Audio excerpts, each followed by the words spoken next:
to the Journey Shake Chem. Please do the 2 warm-up questions to the best of your ability, and we'll discuss them in a moment.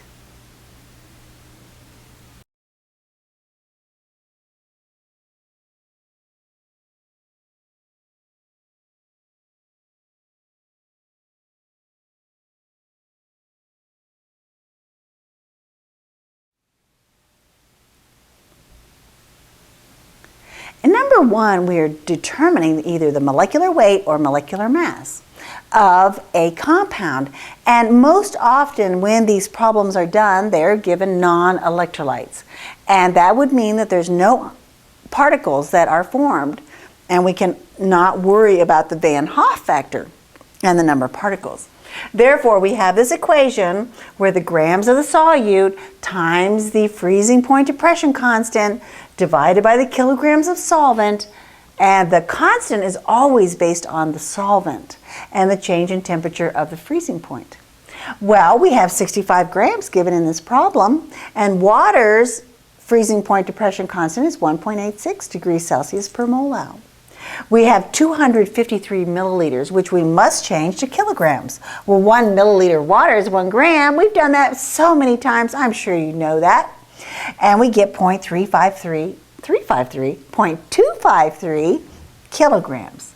And then the change in temperature, well, we were given a freezing point that had a negative value, but that's because freezing point goes down and water freezes at 0. So the change in the freezing point is 0.495, a positive value. The changes are always positive values. Well, when I do this math, I get 965.3850. And for anything that we take off the periodic chart, when we're taking atomic mass units, we always take them to the tenths. And therefore, we will follow that same process. And therefore, my 8 rounds the 3 up. And my final answer will be 965.4 grams per mole of this organic compound. And that's how you do that problem. And I'll see you in a moment.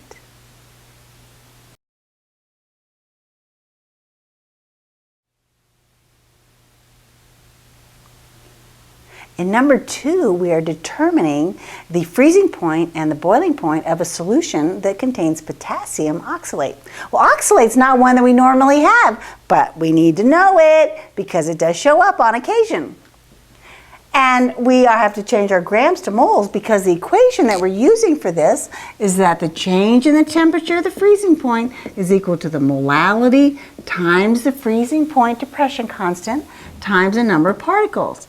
And the change in the temperature of the boiling point is equal to the molality times the boiling point elevation constant times the number of particles.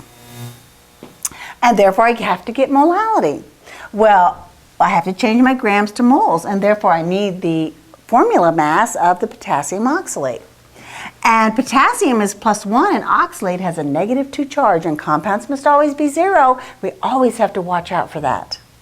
Well, we add up our AMUs, and then I put them again after I multiply, and I get a total mass of 166.2 grams per mole as the formula mass for the potassium oxalate. And here I get 0.2779 moles of my potassium oxalate. And then I divide it by my kilograms of solvent. And I'm given 525 milliliters, which we must change to grams. And 1 gram is 1 milliliter, and 1 kilogram is 1,000 grams. And this portion is equal to 0.525 kilograms. And therefore, my molality that I'm using in both cases is going to be 0.5293 molal. And then my freezing point depression constant is equal to 1.86 degrees Celsius per molal, and there are 3 particles. My potassium oxalate is going to go to 2 potassium ions and oxalate. And it is very important that you realize that this 2 does not follow through and become a subscript here. It has to be a coefficient because there are 2 potassium ions. And therefore, we get a total of 3 particles. And when I do the math here, I get 2.9534. And water normally freezes at 0 degrees Celsius minus 2.9534 because freezing point always goes down. And therefore my new freezing point is minus 2.9534. For freezing point we do normal significant digit rules. And therefore my final answer here is minus 2.95 degrees Celsius for my freezing point. Next, I'm going to figure out my boiling point. Well, my molality will be the same. I'm using the formula here. My molality is 0.5293. My boiling point elevation constant is 0.512 degrees Celsius per molal.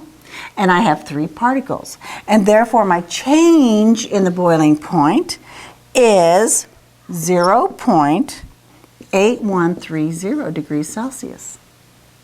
Water normally boils at 100. Boiling point goes up.